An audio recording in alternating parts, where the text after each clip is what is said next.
everybody, and welcome to The Musician's Musician. I am your host, Nick Costa, and today is an episode I have been looking forward to for a long time. Not only because I got to sit down with the one and only Charlie Brand of Miniature Tigers, but because we got to talk about a band that was kind of the reason why I started this podcast in the first place. That band is none other than Weezer. Those who know me will know that I am no stranger to Weezer hot takes. My favorite Weezer album is Maladroit. I'm in the camp that I think they have more good albums than bad albums at this point. I actually enjoy Beverly Hills, which Charlie and I agree on, by the way. So it was really fun to get to talk about one of my favorite bands on the planet, and not only did I get to talk about them with a great musician, but Charlie Brand is a particularly great authority on the topic. Yes, he is a phenomenal songwriter and producer. Miniature Tigers' discography is such a fascinating and captivating ride. I have such a soft spot in my heart for the album Fortress, but if you haven't heard all of their albums, you have to go do it.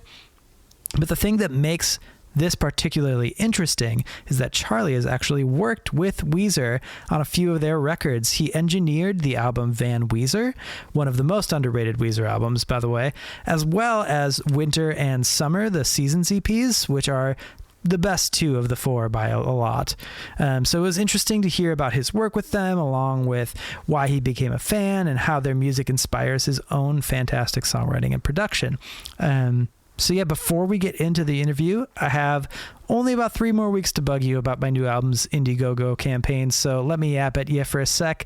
As of this moment, as I'm recording this, we are at 88% of our goal, which is incredible. We cracked 3K, and now we just need to get $412 to go just before that goal is hit.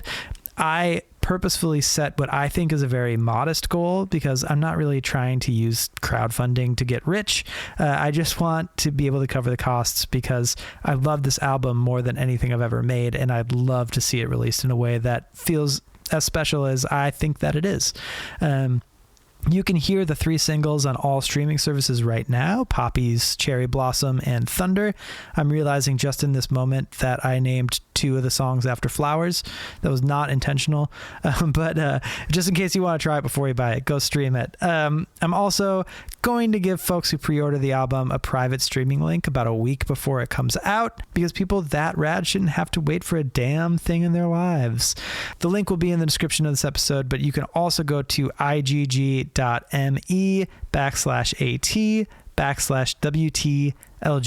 or you can just go to my Instagram page, which is at Nick Costa, NickCostduh, and you can help us get across the finish line. I really could use it, and we're so close. Anyway, now that that's out of the way, let's talk about Weezer.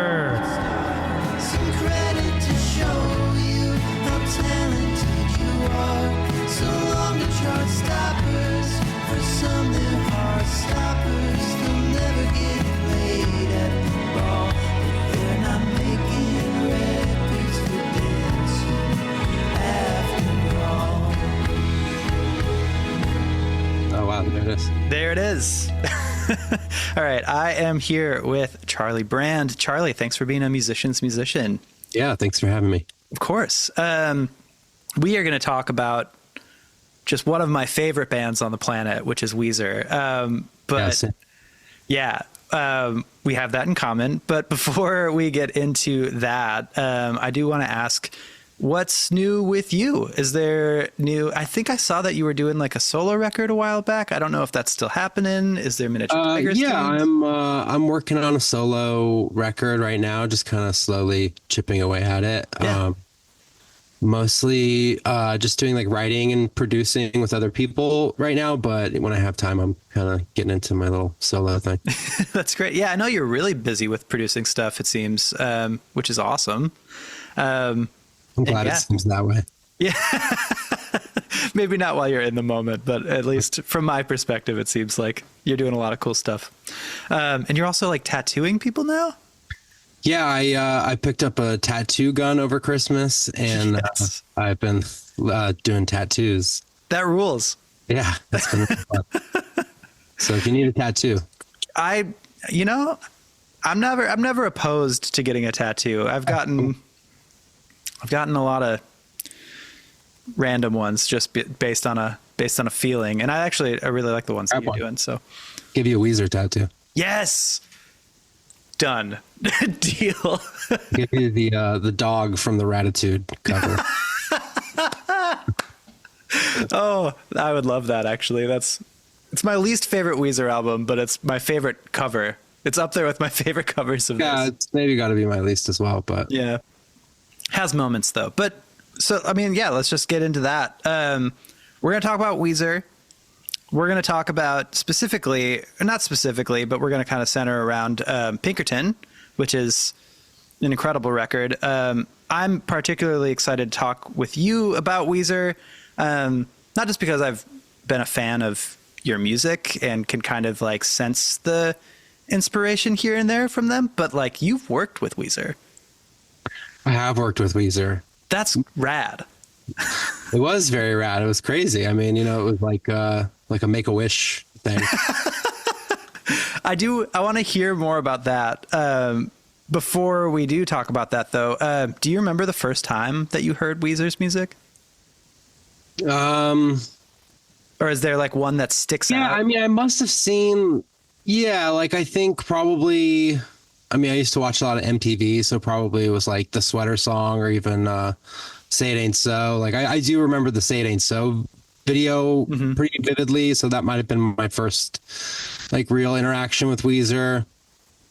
And then I got I think I got a cassette tape of the Blue Album, and was really into the Blue Album. And I was also learning guitar at this time, so one of the first guitar things I learned was the Undone riff. Oh yeah. So I do feel like that was pretty early on. I mean, that would have been like 6th grade, 7th grade, somewhere in there. Sure. And then yeah, that was probably my first time hearing them. And then I think Pinkerton I sort of bought, I must have been like maybe like 8th or 9th grade. I'd gotten into Blue Album, and then I'm trying to think of like, I think I was on vacation, and we went to like a record store, and I had like my little Walkman, and I bought like 2 CDs for the vacation I was on with my family. Yeah.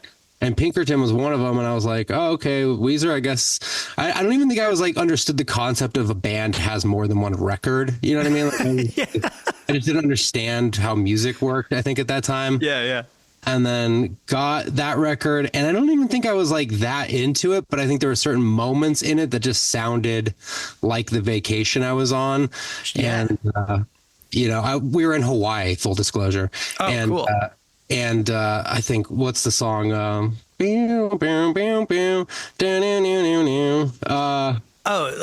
it Tight Sex? No, it's like they have like a slide guitar in it. God. It's The Good Life. It's The Good Life. Yeah. They're coming out of the like big rock section, and it's kind of small. I feel like the slide guitar, I was like, oh wow, this sounds like Hawaii, and I loved it. And sure. So I think that's kind of my Weezer journey. Started at least. Yeah. That's how it started. So how did the like love and appreciation for Pinkerton start? Because you said that was like kind of the reason why you wanted to start writing songs. Yeah. So I was like kind of casually into Weezer. Again, I don't even think I really got into Pinkerton at that point, but that's when I got the record. And then I think it was definitely years later. I must have been like 17 or something at this point, 17, 18. And, it was just like a very moody, like angsty teen, and, like a lovelorn, moody teen. And I feel like Pinkerton just kind of hit me at that point, scratch that itch. For sure. And then I think also I was like doing more, I was like starting to write music, or kind of like, I wanted to be in a band. I didn't know like what I wanted to do with music necessarily, and then started listening to Pinkerton, and then like just really getting into the songwriting. I think that's when I like really started to get into songwriting. I think I never really thought about being a songwriter, I think, until I listened to Pinkerton. Sure. I mean, like I'm a huge Beatles head. Like, I mean, Beatles are my absolute favorite. Yeah. And I think like really that kind of refined, like learning about the Beatles and like studying the Beatles is what like refined me and like really made me into a songwriter, I think. But I think Pinkerton was that spark of like, oh, maybe I want to do this, you know? Yeah, for sure. Yeah. I mean, I think mine was a lot. It's weird, like what sparks you to want to start writing and then like what makes you want to get better at it, you know? Yeah. For me, it was like Blink 182. Like I heard Blink 182 as a kid and was just like, I wonder if I could do that, you know? For sure. Yeah. I had a moment. I mean, that was like an early guitar riff as well. Damn it. The riff. Oh yeah. Damn it. I rocked that riff out. I learned to play guitar because of the album Enema of the State. Me and my older brother would like, he got a guitar and we would play it note for note, like one note at a time. And then one day he was like, did you know you could play 2 strings at once? And I was like, no way. And then all of a sudden we're doing power chords and like power chord. Yeah. All of a sudden, you know, it was just like, you know, I used those chords and I wrote this song and I was like, oh, you can just do that. Yeah. So yeah. And I think it's interesting that Pinkerton was the one for you because those songs are pretty masterfully put together. There's like some real curveballs in a lot of those songs that even still it's like it's weird not to wrap like, my head around. It's not, I mean, to me, they're very catchy because it's like, they're so memorable to me, you know, like every little note, I'm like, oh yeah, this part I can hum every little solo and moment it. But yeah, it is pretty advanced. It's like, you know, I mean, the concept, it was like sort of operatic. And, so it's not like just a simple pop album. Like, I mean, the Blue album is very just like pop. Right. I mean, they're just pop songs, really. Yeah. But like the bridges, I mean, I think I've always been attracted to like the second album of bands. Like I think like for Nirvana, I was also a huge Nirvana fan growing up. I think In Utero is like leagues above mine. I agree. Yeah. The Strokes, Room on Fire, I think is better than man. Yeah. I'm like, I'm kind of like a second album sort of guy. I guess that's true. I didn't realize that. I kind of feel the same way. Even like McCartney's solo stuff, I like Ram more than McCartney 1. Yeah, I mean, but that's kind of easy to say. McCartney 1 is like, you know, not to go off on a tangent, but McCartney 1, I've never gotten fully into McCartney 1. I think it's like, it's really good. Don't get me wrong. I love it. I mean, but Ram is a absolute masterpiece. It's maybe like the best. I think Ram is maybe the best post Beatles album period by any of them. I agree. It's my favorite record probably ever made. Yeah, I would say. Yeah, I mean, it's got to be at least my favorite. And then like also of recent, like I've always loved it. And then there was just songs on it that I was like, oh yeah, like that song, like I kind of like maybe tune out mentally or something for that. I like it, but and then like Long Haired Lady, I never got into until like a few years ago. I was like, wait, what the fuck? This was here all along. This is incredible. Yeah, actually, I think I discovered Ram and Pinkerton around the same time. It was my old band who we did shows together. Our guitar player would always be like, wait, you haven't heard this record or you haven't heard this record? And so he played me Ram one day and I was like, what is this? And he's like, it's Paul McCartney. And like, what do you mean you don't know this record? Kind of thing. And then another one was Pinkerton where I was like, they're kind of similar. They're like cult classics. They're, I think, an artist truly making what they wanted to make in that moment and not considering the audience or anything. So the connection there. For sure. Yeah. I mean, they're both, really, I don't know. I really love both those records very dearly. But yeah,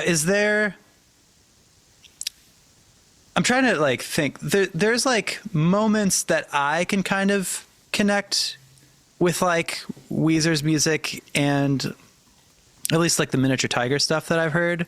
And I'm curious to know like what about those songs has inspired you for the writing? Like what about Rivers' writing has been like, wow, like that's something that I latch onto? Well, it's probably a lot of things. I think at that time, those lyrics really resonated with me. You know, I think like the longing for love and all that kind of stuff. I really felt that when I was a teenager and like a young adult. Like that hit me. But I also think I don't think I got really into the Beatles until a little later. Like I think I was maybe like 19 or 20, which is weird because like my dad listened to a lot of music. It was like Led Zeppelin, Jimi Hendrix, all that stuff. He loves the Beatles. And I cannot recall, I have no conscious memory of ever hearing the Beatles growing up. Sure. Like never once being played in the house. I'm like, why? This is abuse. Or maybe it's not because now I have like my own relationship with the Beatles. But I think like the thing I was attracted to Pinkerton is the thing I'm attracted to in the Beatles, which is the melody, like complex, beautiful melodies, harmonies, even like the guitar harmonies they're doing. It's like, like all that musicality is something I think, it kind of, I went in through the back door of like, oh, this is like a rock record, but also like you're getting the sneaky, like these beautiful melodies throughout, Yeah. I think there's a couple of things that Weezer gets kind of like brushed under the rug for because like they're a little cheesy sometimes. I think that's safe to say. But I think that Rivers is a really brilliant melody writer. Like one of my favorites. Yeah, I mean, absolutely. I don't think he gets the credit for how good he is at writing melodies. I think, especially on Pinkerton, I think all the vocal melodies are incredible, but then the guitar solos, it's like there's not many guitar solos out there where I can like hum the entire solo or I know exactly where it's going. And it's just incredible. Like the melodic journey you go on with some of those guitar solos is, I mean, it's so special, It really is, which I think might be attributed to the fact that like he writes his solos by singing them. I'm pretty sure I heard that he said that before. Kind of mysterious, like I've heard a few different things. Like I've heard like Brian did some of it too. And I think Brian's a little, I don't know. Like I think at that time maybe was very like less of a guitar player than Rivers. I mean, Rivers he's a shredder. He's incredible. I mean, he's like, he could have been like Iron Maiden or something. Yeah. Yeah. I mean, a crazy underrated guitar player, and especially his feel just doing power chords is incredible. Like when I was working on the Weezer record, and I think there was a point where we had done some song and there was a chord that got messed up or we needed to change the chord. And so we had the whole rig set up and the producer was like, can you just like play this chord? It's just like an A power chord, like, the most simple chord you can do. And it's just like the whole sound, everything is exactly the same. I punch in this like chord and then, like Rivers hears it the next day. He's like, wait, what's that? That's not me. And it's like, yeah, that's right. It's not you. It's like, there's just something about him where even if he's just playing a power chord, he has a certain feel. Yeah. Is like, you can't really put your finger on it, but there is something he does that is like special on the guitar that really, there's no logic to it. It's just, you can tell it's him every time. Yeah. I mean, just his chords too, that like, I don't even know what that chord is. It's like a power chord and you move your index finger down one, that like business he's doing, that's great. Yeah. He does like the mega power chord. He's a big fan of those, like the real heavy power chords. And that's just like, I don't know. It's the sound. I even still like, if there's like a fuzz pedal or something that I'm like trying out, like I usually play like Dope Nose or something like that. Like, just cause like, it just feels right. There's something about it, which like, I don't know. One of my hot takes about Weezer, which I have many, is that I think Maladroit might be the most underrated Weezer record. It's my favorite Weezer record.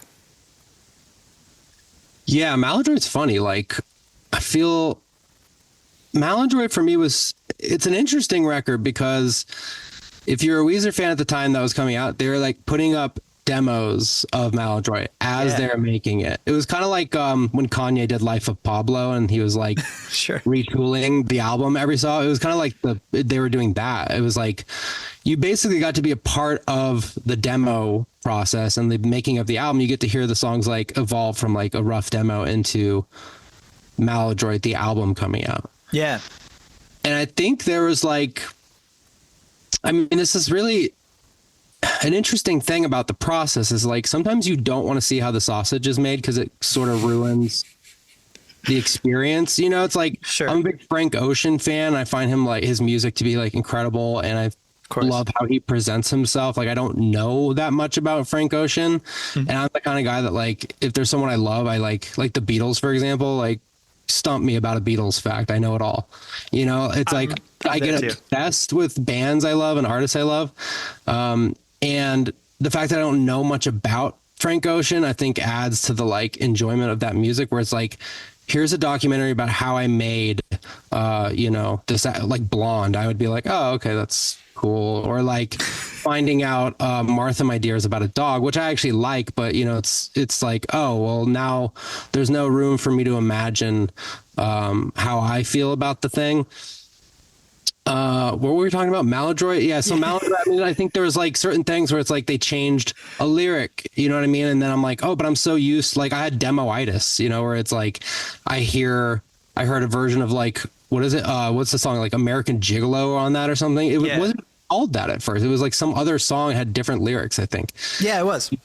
And so like when I hear like the change, I'm like, this sounds weird. Like you shouldn't have done that. Like I disagreed with like some of the choices they made as feeling like I was part of the band making that album. You know what I'm saying? Like I was on that journey. I'm like, no, don't do that. But like, had I not listened to those, like I would have just been like, I would have just judged it on its own merit, you know? Yeah. I got in a little late, but I did. But Maladroit has some good songs. There's like, what's on Maladroit? There was like, Keep Fishing. Slob on there. Slob, Slave, that's which good, I think is like one of because those are like pre-Green Album songs. You know what I mean? Like those are that's pretty fire. Yeah, yeah. Which I don't know. I also love the Green Album. I feel like Maladroit is to the Green Album what Pinkerton was to the Blue Album, where it's like the grittier, a little weirder follow up. Yeah, I hear you. I hear after that. Like the successful, polished Rick Ocasek album, you know, there's like the. But I like the Green Album. I'm like the only one that I think likes the Green Album. I like adore the Green Album. When it came out, I was like, this is great. I loved it. And then like over the years, people hate on the Green Album. I'm like, yeah, should I hate the Green Album? I'm like, no, it's good. Yeah, my aunt actually gave me the Green Album. She worked for record labels back in the day. And she would just send me CDs, like boxes of CDs, just being like, oh, he's starting to get into music. Like, we'll stock him up. And one of them was the Green Album. And it was like before I had really heard, like I knew Buddy Holly and like kind of the hits or whatever. But I listened to the Green Album and I remember being like, everything in my body is telling me to like this, but I think it's weird and I don't know why. And I just listened to it like so much, just trying to like understand what I was hearing. And I think by the time that Maladroit came out, like I'd gotten it and I was like along for the ride now. Like, I'm like, yeah, all right.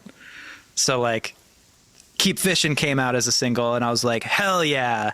Now we're talking. Or like, like Dope Knows. I kind of like Keep Fishing. I think I don't know if like I would listen to Keep Fishing now. I mean, Dope Knows is pretty cool.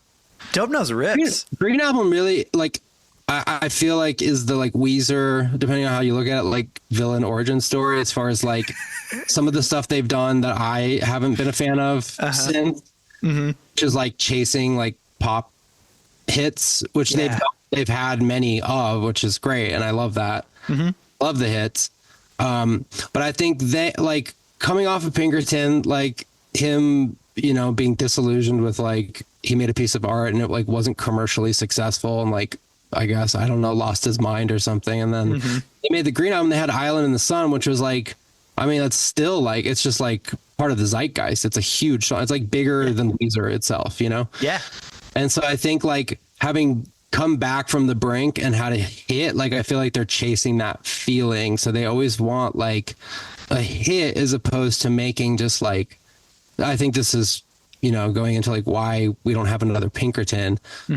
They could easily make another Pinkerton. He's got a hard drive full of like 3,000 songs and some of them like as good, if not better than things on Pinkerton. Like they could easily do it, but like, I don't think that's what they want to do.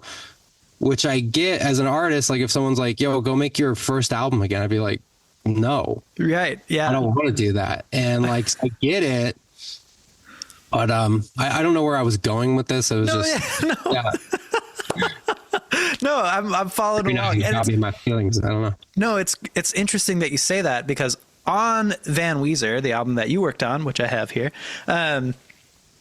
there is the song "One More Hit." That's basically him talking about this, right? Where he's just basically kind of equating it to like a drug, right? Thing. Yeah, which I mean, like for people who have been following Weezer for a little bit, is kind of like, yeah, I mean, we know, like you followed up. And ironically, that's the song that sounds the most like Pinkerton on that album. Yeah, that one and Beginning of the End, I feel like are both like. That one's great. That's the only one I didn't work on, but I love that song. I think it's a great song. Beginning of the End? Shout out to Susie Shin, who produced that album. Oh, gotcha. I think you might be miscredited then, because I think it says that the only one you didn't work on was End of the Game. Oh, that's the song I'm thinking of. End of the Game. Sorry. I thought we were talking about End of the Game. What are you talking about? Beginning of the End. My heart is spinning. It's the beginning of the end. Oh, right. Okay. Sorry. I mean, this is bad that I worked on this album. What kind of Weezer fan am I? Those two songs, I mean, they were the singles, right? So like it is a little... And they both have end in the title. It's a little confusing. Yeah, for sure. Yeah, that one had like kind of like a classic sort of Weezer. Yeah, that was the Bill and Ted song. Right. The other really cool one we did was it just ended up as like a bonus track, I think on the vinyl or something. Mm-hmm. But I've thrown it all away. It was like it's so good. It's a Blue Album demo. Is it really? It's from the Blue Album. It was like something they just didn't make it to the Blue Album. So we got to like make a song that would have been for the Blue Album, which was like, okay, this is holy like time shit, travel on a way. What was that like? Surreal, kind of. It felt like surreal. It was like living a dream. I'm like, wow, we get to like make a Blue Album era Weezer song. And I think we like tried to make it really scrappy, and it sounds kind of like the demo a little bit. Like we bounced it to like cassette tape and like did all kinds of weird shit to it. Yeah. I got I pre-ordered Van Weezer because like when the singles were rolling out, I was like, fuck yeah. Like we are back. Loving it, like loving the vibe of this one. Pre-ordered it, showed up, and I'm listening to it, and that song isn't on the track list. So like, yeah, all of a sudden it starts playing and I'm just like, wait a minute. What is this? And I'm listening through and I'm like, why isn't this just like on the fucking album? Like it's so good. Yeah, it's good. I mean, I get why it doesn't fit with the others. It sounds like they're going for it. Yeah. Era, yeah. They're going for a vibe, but yeah. But yeah, I think there's a lot of really brilliant moments on Van Weezer. I think that was like also an underrated one that is like under the guise of like maybe being a little campy, but there's some like metal stuff in there that I don't like love as like it's not to my taste, Yeah. Blue Dream with the Crazy Train riff. Yeah. Blue Dream, right? I forgot about that one. Oh, hard to forget about that one. Yeah, that's fun though. I mean, but like also I think what I do love about it, like here's where it's similar to Pinkerton. It's like him just doing what he wants to do. You know what I'm saying? It's like he's just following, like he loves metal. He's like obsessed with metal. He grew up on metal. It's like that's his Beatles sort of in a way, I think. Yeah. And so it's like for him to like, make that, it's like he's just kind of following his like heart and like inspiration, which is I think how we got Pinkerton. So again, like I'm not a metalhead, so it's like when there's like, oh, we're referencing like, this and that, I'm like, oh, I don't like that kind of music really, Sure. So, do you remember like 80s metal? I like some metal. I'm not like totally like a square, but there's just some like kind of, I guess I would call it like butt rock, it's like not my thing. Yeah. I mean, I'm with you. Like I actually really like enjoy Maiden, I think like melodically. And I mean, I saw Iron Maiden in concert. Like I used to like be kind of into it. They've got some moments, it's just sort of like, and I like some Metallica stuff here and there, like sometimes thick. Yeah. Honestly, I'm more of a new metal guy. Actually? Yeah. Like for sure. What? Like what? like, to give you an idea, I went and saw Limp Bizkit recently. Dude, And I heard that they were playing break stuff at the start and the end of the show. Did you get that? Maybe we left, like, I think, like, one song into the encore because we wanted to beat the, like, crowd, of which it was, like, pretty freaky gathering of folk. There was, like, probably a few people like me there, but it was, like, mostly, I was like, the people watching was wild. It was awesome. Oh, man. But they were sick. I mean, they sounded, I also saw them in 1998 on the Family Values tour. Yeah. And I went to both those concerts and met Fred Durst back then. And he was, to this day, maybe one of the nicest celebrities I've ever met. No kidding. Yeah. He seems oddly like kind of a sweetheart who has like a good dude. You can just tell he's a good dude. Yeah. Who has like kind of a reputation about being a little cranky sometimes. But I think that I can't even imagine that's true. People say, but I mean, like, who are these? Who are they? You know, people saying. I was actually just talking about this morning, but there's like a Bowling for Soup video where they like make fun of all the new metal bands at the time. And like the dude from Bowling for Soup had some story about how Fred Durst was like mad about it. And I'm like, okay, why would he be mad about that? Here's your first problem. You're in a band called Bowling for Soup. You're whack and you're ill and find help. I don't know. I don't understand. I know that band name. I could like ask me to like give you an idea of what they sound like. I'm like, is it pop punk? Is it like Bare Naked Ladies? I don't know. I never heard a Bowling for Soup song. What's their big hit? They had actually a kind of a couple, but the Girl All the Bad Guys Want was the video. They sound like pussies. Sorry, I just gotta stand up for Limp Bizkit. You know what I mean? Like, Yeah. How dare they? It's awesome. I don't care. There was also like the guy they did like. I think they get a bad rap because like it was sort of like a misogynistic time, and like it was just sort of like unapologetically male at that time. You know, and I think like I think it was like their fault. They were just like they're like, we want to like rock and make some heavy shit. And so like when I was 13 hearing that, I was like, wow, this is like, thank you, you know? Oh, dude. I used to, so like, you know, I'm sure you did the same, but like I used to make my own mixtapes and stuff like that. But like my parents wouldn't let me get the Limp Bizkit CD.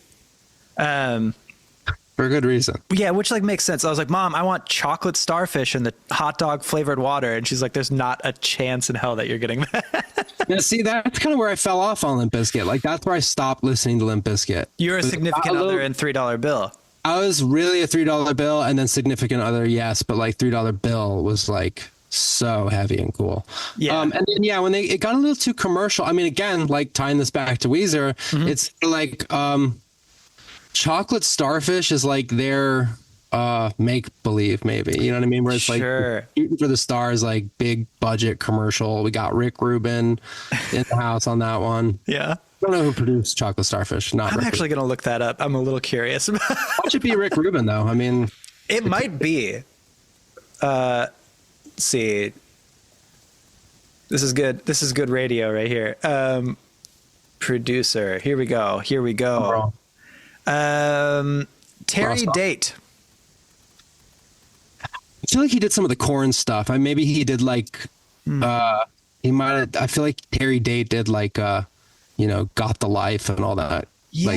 Also the commercialization of Korn, which was like commercialization with a K. Right. Yeah. So I mean, he did a lot of stuff. He did Soundgarden. He did Pantera.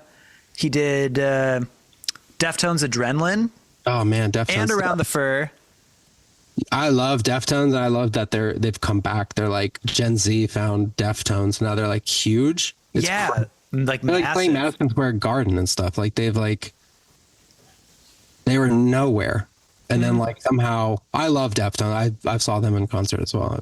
I think like as far as bands that can be defined as new metal, I feel like they're kind of on the cusp, but I feel like they're about, in my opinion, about as good as it gets. They're lumped in the era of that. You know what I'm saying? Like, they were probably on tour with some of those bands. You know what I mean? Sure. They probably toured with Limp Bizkit or Korn. Yeah. I think that's just However, how, they were a little more like shoegaze or something. Yeah. I think that's just how like labels knew how to market them. But I guess early Deftones like Shove It and stuff. I mean, that's Shove pretty, It sounds, yeah, that's pretty rock's biscuit pretty- adjacent. Sure, yeah. Just in case you missed it, this is a Weezer. Now we're talking Weezer. well, I can tie this back to Weezer real quick. I could talk about this shit all day. I don't care. Me too. But Deftones actually covered "Say It Ain't So." Right, Deftones love Weezer. They love Weezer. Weezer fans. Yeah, I think it's like a mutual love, so we can tie it back to Weezer, and that's fine. Yeah, so many people love Weezer. I mean, but I mean, like so many bands like you wouldn't expect. Like I'm sure Fred Durst loves Weezer as well. You know what I mean? Like you think like so many people. I mean, they basically created emo music and pop punk. Unfortunately, with that, you know. I mean, I am a pop punk fan in general. I was of an age when it came around. I liked Blink-182 like early on. I think like, you know, for me it was just like it seemed really like Good Charlotte. Like now I hear Lifestyles of the Rich and the Famous. I'm like, the song's awesome. It sounds really good. This is a great pop song. Yeah. But at the time it was like I was watching rock turn into pop. It was like becoming this sort of like Avril Lavigne and stuff, who like, again, great songs. I like really appreciate this stuff now as like a pop minded individual. Sure. But at the time I was just like, this is bullshit. Like Posers. Yeah, posers. It felt really poserish. Yeah. And just, I don't know. It's all like a little like, there's no, like Weezer is so singular. Like Nirvana was so, and even like so many of the grunge bands are like so singular.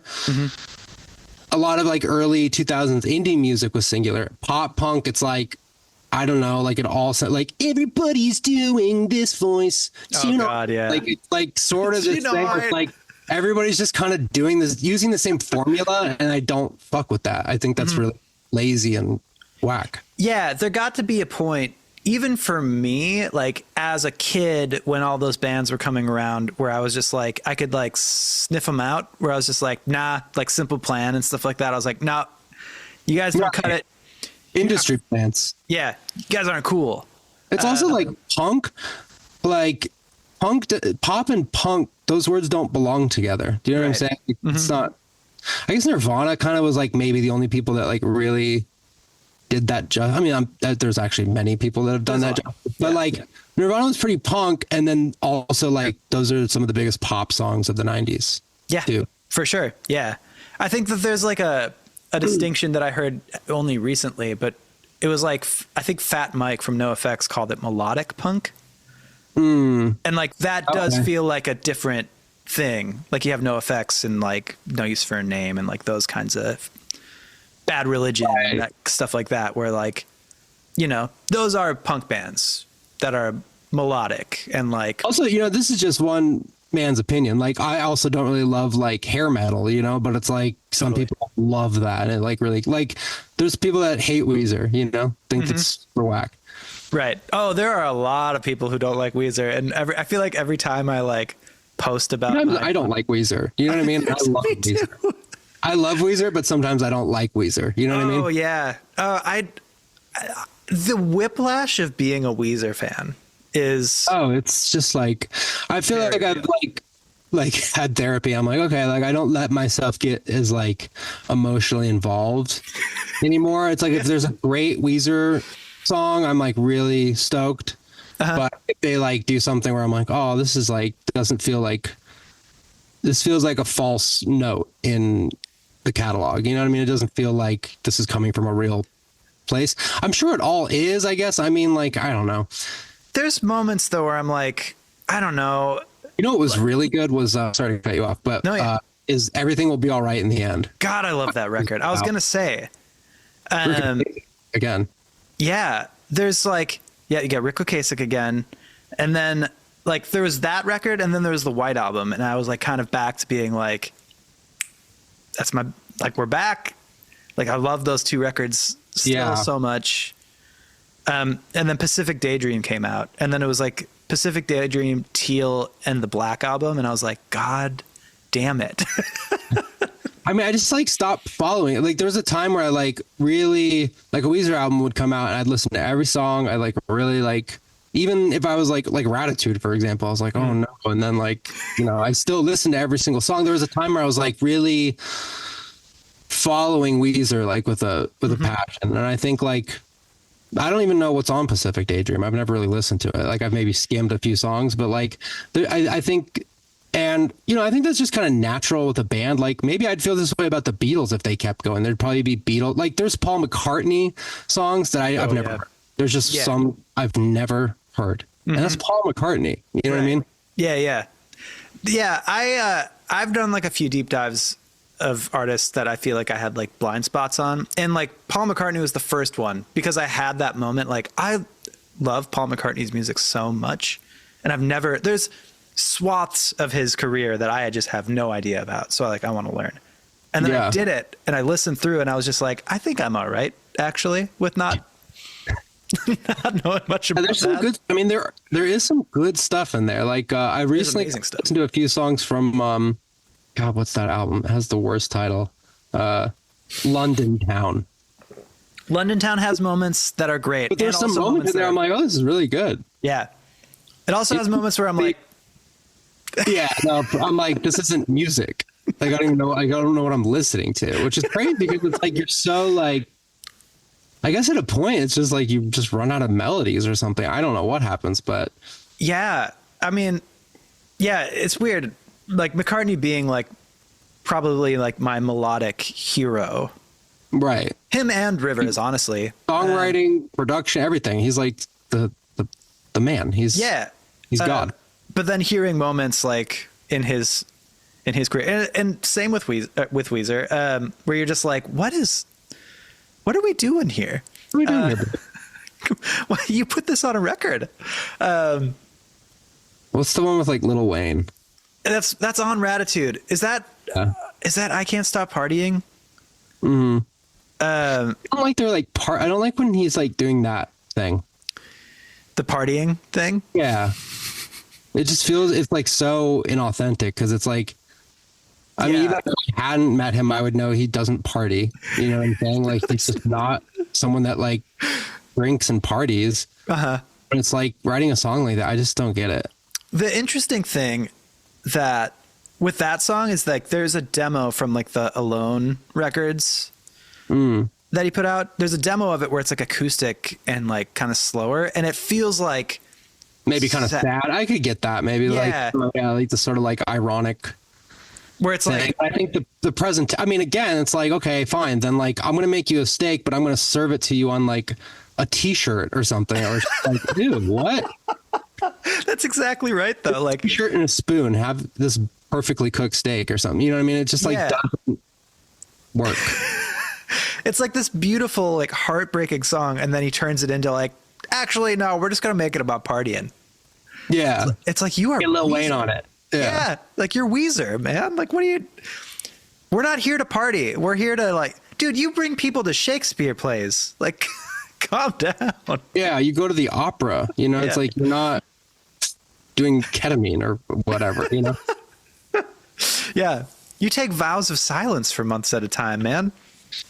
Yeah, I mean, also I get it. Like I really do in my having like been an artist and like putting out a body of music and like, you know, having I guess like fan interaction with the music, you kind of see like I like have gotten to like live through like Weezer in a way, you know. It's like a lot of people love our first album and they just want that. They only really care about that. And there's a lot of Weezer fans that only care about the Blue Album. Or there's some people that like our second album and it's like, okay, that's dope because like, you know, Pinkerton, we talked about this. But then if there's like, I kind of touched on this earlier. It's like someone's like, you know, make something that sounds like your first album. It's just like, not only would I not really know how to do that in a real way, but it would also just feel, you know, authentic to my artist journey. Yeah. We were working on a thing. I kind of worked a little on some of those EPs they did afterwards. The seasons ones, yeah. Yeah, and then one of the producers like kind of had a lot of freedom to like experiment with like guitar stuff and like brought in this like song that like one of Rivers' songs and added all these like Pinkerton guitar solos on it. And I was like, whoa. I was just like in the room. I mean, I didn't really have any kind of like say. I was just sort of like there helping a little bit, you know? Sure. Yeah. But I'm listening to this. I'm like, whoa, this is dope. This sounds like Pinkerton. Like this guy like gets it. He loves Pinkerton and like, you know, wants to like restore Weezer to their like glory of Pinkerton. Mm-hmm. We all do, you know what I mean? I think that's like the producer, like bait. Everyone thinks they can like, I can fix them, you know, like, right, yeah. But like, but then when I saw, like observed, you know, like, was like, it just didn't really like, to me, I was like, whoa, cool. It's like Pinkerton. And then like, it didn't really elicit a response from Rivers. It's just like, it's just kind of like been there, done that. And I get that, like as a Weezer fan, I'm like, no, but like, just do it. It's awesome. But as someone that like, they heard some song that I was like, oh, this is corny, and they're like, no, it's like your first album, I'd be like, yeah, well, I don't want to do that, you know? Yeah. So I get it. I understand Weezer finally, you know? Mm-hmm. That doesn't mean I like accept that some of the songs they do, you know? Yeah. No, I think, and like this as a fan, you know, I mean, whatever. Yeah. And this, I think this applies for me as a fan of Weezer and as a fan of your music, of Miniature Tigers, like the progress, like watching where Weezer is now and where like your music is now is to me so much more interesting than like just doing the same thing over and over again. So like, like one of my favorite albums of yours is Fortress, but like when Vampires in Daylight came out, I was like, holy shit, this is like even cooler. And like, oh my God. And I'm so glad it doesn't sound like Fortress again. Like it's kind of the same thing with Weezer. Like I love Pinkerton and I love Maladroit. And as much as like there would be like kind of an itch in the back of my brain that would get scratched if they made another Maladroit, I kind of like when they do like, I Want a Dog. That feels like a progression. Yeah, I like that they're just chasing down what they want to do, you know? I mean, like, even we put out an album, Mia Farrow, and at the time I was listening to a lot of, like, I like kind of discovered Max Martin and, like, Katy Perry Teenage Dream, and I was, like, really just kind of falling in love with, like, actual, like, radio pop music. I was like, oh, this is so fun. I got, like, fascinated with, like pop formulas and things like that. And so I took a stab. I mean, like, it was kind of presented in kind of a psychedelic way, but like, I think even doing it, I was like, oh, this is going to like mess with some like listeners' heads. Like if we were coming off Fortress and they heard this, they'd be like, what the fuck? I like a left turn, you know, I like, like Beck is one of my favorite artists. Like he always, is, I never know what's going to happen next with Beck. I like that. I like, you know, the Beatles, like every album kind of has its own little world or like personality. And I really dig that, and I like that from artists. I like when artists evolve and change. It's just sometimes like, you know, my taste isn't always going to be aligned with like the artist I'm listening to, you know? Yeah, for sure. No, I remember we played with you in Minneapolis when you guys were doing the Fortress tour, and you were wearing, I think it was a Justin Bieber t-shirt. Justin Bieber. I mean, it sounds possible. And it was like, you know, Bieber fever era, you know, Justin Bieber kind of stuff. And I remember being like, I remember saying something to you along the lines of like, oh, that's funny that you're wearing a Justin Bieber shirt. And you were like, no, like, have you heard these songs are fucking good. No, you were never, nice. Okay. You guys were always really nice to us. So like, I don't know specifically. Well, Justin Bieber's got some really good songs, especially from that era. I mean, he's got some great songs like from all eras, but then, like I think I'd heard like Die in Your Arms. You know that song? Sure. Yeah. That's a good one. Yeah. There, like you were kind of one of the first people that I was like around that time that was just like, no, there's like good shit happening in modern pop right now.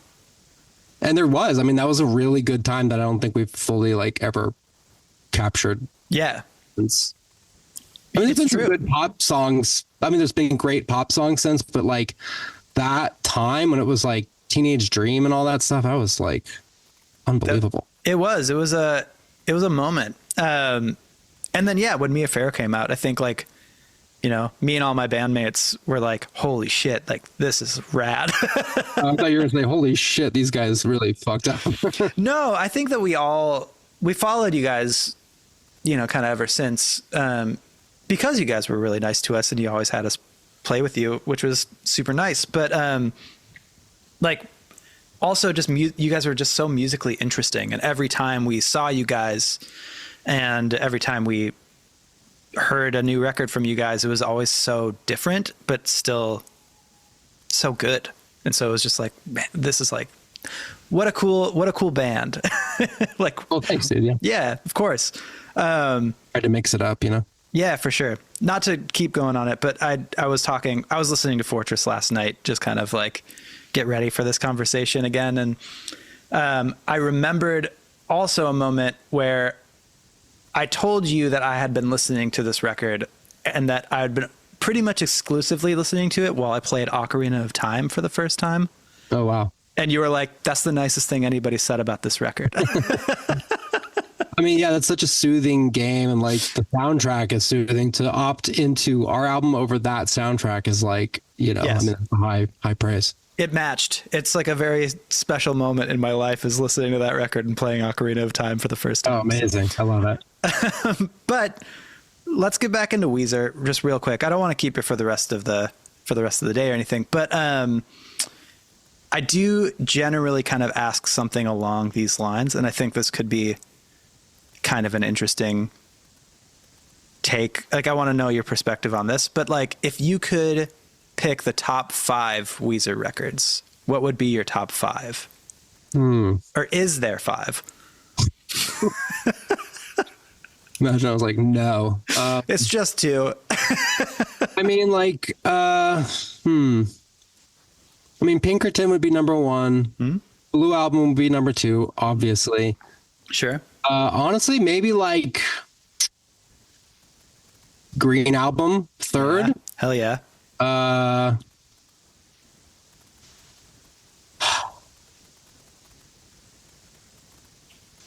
Like,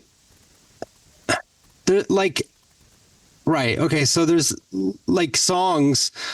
I could then tell you like I could tell you great songs, like Sure. albums, like when I say album, like there's only a few albums where I'm like, I love this album. Like there's maybe like an album, there's like 4 or 5 songs I love on, and then the rest I don't know very well. I can't say that's one of my favorite albums. You know what I mean? Sure. Like when I was like, you asked me to do this, I was like, okay, what are my favorite albums? I was like, well, Pinkerton I know is like 10 for 10, no skips. There's like Simon and Garfunkel, Bridge Over Troubled Water. Yeah. I mean, there's like, you know, all the Beatles stuff. I mean, that's too crazy to do. God, I mean, I guess like the first 3 songs on the Red album would be number 4. Okay. Like Do you know what I'm the saying? first quarter. If somehow the rest of it got deleted and then like the first 3 songs are it's a master. When I first heard the Red album, I was like, oh my God, we are so back. It's like, starts with Troublemaker, The Greatest Man That Ever Lived is like the most this Weezer song ever made. And it's like so good. Well, there's some like funny moments in it, but like the end is like, I am the greatest. Da-na-na-na-na. It's like so like Weezer, you know? Yeah. Yeah. Everything will be all right in the end. I guess I'll put as number 4, really. Okay. Yeah. Yeah. That's a good one. And then I guess Van Weezer, 5. Shit, you gotta say I it. forgot to put my own on there. Yeah, my own. I mean, whatever. But like, yeah, okay, fine. Van Weezer, number 5. Sure. There's been like great, like even on Make Believe, there's some like great. So I like Beverly Hills. I don't care what anyone says. Dude. Okay. So one of my other hot takes is like, if you think that like El Scorcho is one of Weezer's greatest songs, but you don't like Beverly Hills, there's something being lost in translation there. Cause like it's also, everybody loves Beverly Hills. They might act like they don't. I feel like anytime Beverly Hills comes on, they're like, oh my God, Beverly Hills. And they're like being like sarcastically kind of into it, but you're like, you're into it. You like it. Absolutely. Fucking love it. It's a good song. It's fucking 3 chords. Like, what's there not to like? Perfect song. Yeah. It's also great. that album Haunt You Every Day is like one of the best Weezer songs in the catalog that like no one talks about. Yeah. Haunt You Every Day and Hold Me. Yeah, Hold Me. I mean, there's some really great like Green Album. I was thinking about Oh Girlfriend, that one, or like Don't Let Go. Those are great Weezer songs that like I think don't get enough praise, you know? Yeah, there's been more than one show that I've played where I've just been like, fuck it, I'm just going to play the Green Album front to back. Yeah. I've always wanted to do a Pinkerton show where it's just like a bunch of homies do Pinkerton. I did it solo once. Nice. I did actually. Oh, funny. I did like a residency at a place in St. Paul. And it was sophomore slump. So I just did the second album from people. Oh, cool. And yeah, I did Pinkerton. I did Room on Fire. I did In the Airplane Over the Sea by Nutrimilk Hotel. And No, it's just like the sure. It was just the sophomore records. And then I did like Color in the Shape by Foo Fighters, I think. Also a great record. Yeah. Love that one. Also, Pinkerton had great B-sides. The Weezer B-sides. We didn't talk about If there was like a B-sides collection, I think maybe that would be in my top 5 because they've got incredible B-sides. Yeah. Some of their best songs are B-sides. Yeah. Devotion. I mean, come on. White Album has great B-sides too. It's got like Friend of a Friend. You know what we didn't really touch on is the origins of Pinkerton. It almost was a different thing. Do you know that? Oh, Songs from the Black Hole. That's right. That's some like fascinating stuff in the Weezer lore. It is. Yeah. Have you heard it? Yeah, I've heard a lot of it. I mean, I don't think like when you say it, like I don't think it was ever like completed, but like I've heard most of the demos have been either like leaked or like he even released some on like you know, his streaming service. Do you remember that? Yeah, I never actually signed up for that, but I probably should have. I did, and I got a whole bunch of stuff. The Maladroit demos I got the Pinkerton ones, and yeah, there's like somebody went through those and pieced together Songs from the Black Hole. Yeah. It's like on YouTube now. I feel like I've listened through that. I mean, Blast Off is basically El Scorcho that turned into El Scorcho. Yep. Like absolutely, and then there's some little moments in there that are so good. Come to My Pod, that song is awesome. Yeah, for sure. But yeah, You Give Your Love to Me Softly is, I think, one of my favorite Weezer songs. What's your favorite song on Pinkerton? My favorite song on Pinkerton, maybe Across the Sea. Yeah, funny. I listened to Pinkerton the other day to like mentally kind of like get back into space. It'd been like a little while, and Across the Sea is always one where I don't think it's like my favorite. I love every song. I love that song. I love every song on that album. But like, it's one of the songs. Like, if I had to skip a song, maybe it would be that. You know? Really? And then like when I was listening to it the other day, I was like, God, this song is so good. Yeah, the bridge is just huge. Yeah, the bridge is insane. Yeah, and like how many key changes are happening there, and then it goes back to the original key. How do you do that? I mean, it's just so beautiful. Like those moments. I guess like bridges and like those weird little motifs that are happening throughout. He went from writing bridges like that to just doing the verse as the bridge. Yeah. Like, but like, he went from that to let's just put Lil Wayne in there. Yeah, definitely. Which is actually really sick. I mean, that's some like high art to me. You know, I'm fine with it. Kinda. I was really mad about Ratitude when it came out, though. I was like, because if you're wondering if I Want You To was the lead single, and that song's fucking great. I don't know. I think that was on, wasn't that on Hurley or something? No, that's Ratitude. Really? Oh, 100%. It's like track one. I believe you. You're the authority on Ratitude. Don't make me the I remember Ratitude. Like when we heard Ratitude, I think we were on tour and we're all like Weezer fans. And so there's been many times where we've been on tour and like a Weezer album's come out. We're like, let's listen to it in the van and just like experience it together, you know, like see what's going to happen. And like, as the years gone by, it was less like, oh wow, Weezer. It was more like, oh God, what's going to happen? You know? And then I think Ratitude was quite shocking. Mm-hmm. Yeah, it was.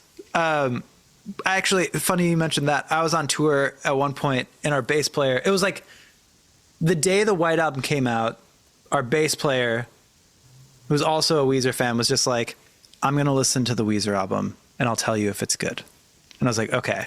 Like, he was just like, I'm going to do this for us. Wow. Kind of thing. Threw himself on a grenade. Yeah. And then like 40 minutes later, he kind of comes up from the back of the the van. It's kind of from the back Hair's seat. white. He's like got a faraway look in his eyes. He just grabs me by the shoulder and just goes, it's good. Really? Yeah. It's like, oh, okay. Wow. And I listened to the White Album and I agreed. So yeah. Yeah, I need to get into the White Album. I haven't really like spent time with it. Underrated.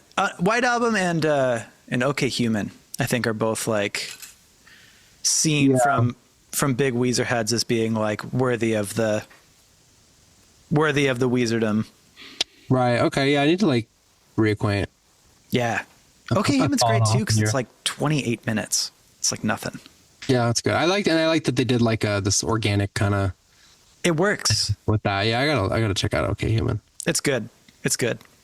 Well, I won't keep you for the rest of the day, but thank you so much for. Oh yeah, thanks for having me. Talking about Weezer with me, and yeah, thanks again for being a musician's musician.